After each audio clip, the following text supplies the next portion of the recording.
మీరు ప్రజాక్షేత్రంలో ఎదుర్కోండి. అజయ్ కుమార్ అంటే ఖమ్మంలో ఉంటే అజయ్ కుమార్ దాటుకోలేమని చెప్పి ఏదో ఒకటి పుట్టించాలి కాబట్టి పుట్టించండి, నో ప్రాబ్లం. కానీ నేను మీ అందరికి కూడా నేను ఆశ్వాసం కల్పిస్తా ఉన్నాను. నేను 80 ఏళ్ల దాకా బతుకుతా, 70 ఏళ్ల దాకా రాజకీయాల్లో ఉంటా.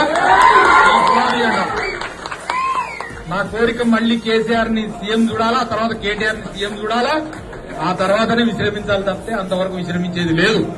కాబట్టి ఖమ్మం నియోజకవర్గ బీఆర్ఎస్ పార్టీ కార్యకర్తలకు గాని లేకపోతే నాయకులకు గాని ఈ సందర్భంగా తెలియజేసేది ఒకటే, అయినా సరే తాత్కాలికంగా కొన్ని సమస్యలు అందరికీ వస్తాయి.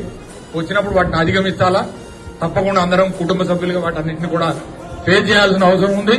కాబట్టి ఈ ఎన్నికల్ని కూడా అదే రకంగా ఫేస్ చేద్దాం.